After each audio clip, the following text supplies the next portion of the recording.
اس میں امین بھی ہے 6 نومبر 1968 کا اور حمید بھی ہے. سو یہ شہداء کی گلی ہے, شہداء کا محلہ ہے لال حویلی میں. یہ ملک کے ساتھ کمیٹڈ لوگ ہیں. ہمیں کول ڈاؤن کرنا ہے, حالات کو نرمی پیدا کرنی ہے. سیاست ہاتھوں سے نکلتی جا رہی ہے اور 30 دن کا صرف آپ کے پاس وقت ہے. سوال شیخ صاحب یہ بتائیے گا,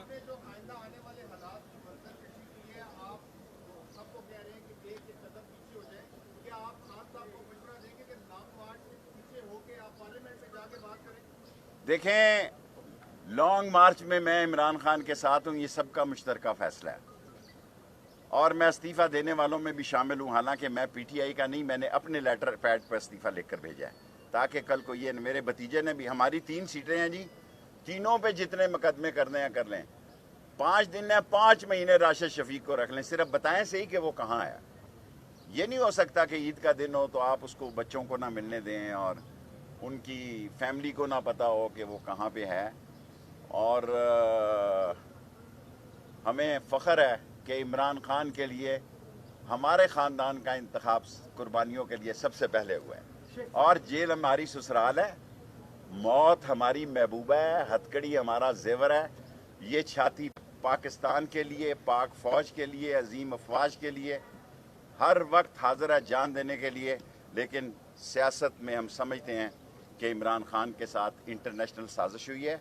کل گرانٹ نے جو کچھ کہا ہے, اور ہم یہ سمجھتے ہیں جو منحرف لوگ ہیں جو اپنے علاقوں میں نماز بھی نہیں پڑھ سکے, ہم نے تو اپنے علاقے میں نماز پڑھی ہے, ہمارے مخالفوں نے بھی ہمارے ساتھ پڑھی ہے. ٹھیک بات ہے, جو ہمارے سیاسی مخالف ہیں وہ بھی 2 لائن چھوڑ کے ہمارے ساتھ پڑھ رہے تھے. لیکن گلی محلے کے حالات خراب ہو گئے ہیں جی. گلی محلے میں لڑائیاں شروع ہونے لگی ہیں جو افسوسناک ہے, اور اس کا سب سے بڑا مرتکب ایک آدمی کو آصف زرداری نے لگوایا ہے, اس کا نام ہے رانا ثناء اللہ. باقی وزیر کافی ذمہ دار ہیں. آدھے وزیر وہ ہیں جو سزا یافتہ ہیں یا کیسوں میں ہیں یا ضمانتی ہیں, آدھے وزیر وہ ہیں. لیکن سب سے زیادہ جس آدمی کو آصف زرداری نے لگوایا ہے تاکہ پنجاب میں گند ہو, خانہ جنگی ہو. لیکن یاد رکھنا پھر آپ کے ان عدالتوں میں ٹرائل نہیں ہوں گے, کسی اور جگہ ٹرائل ہوں گے اور پھر اس کے ذمہ دار آپ ہوں. شیخ صاحب یہ بتائیے گا کہ آپ کہہ رہے ہیں کہ خونی لانگ مارچ ہوگا, لیکن الیکشن کمیشن کہہ رہا ہے کہ ہمیں 3 ماہ چاہیے. آپ کس سے بات آئیں بیٹھے نا, 3 ماہ چاہیے, 90 دن ہم دیتے ہیں, عید کے بعد الیکشن کریں. میرا ڈیٹ دیں الیکشن کی. عمران خان کو راضی کرنا میرا کام ہے, پی ٹی آئی کا کام ہے.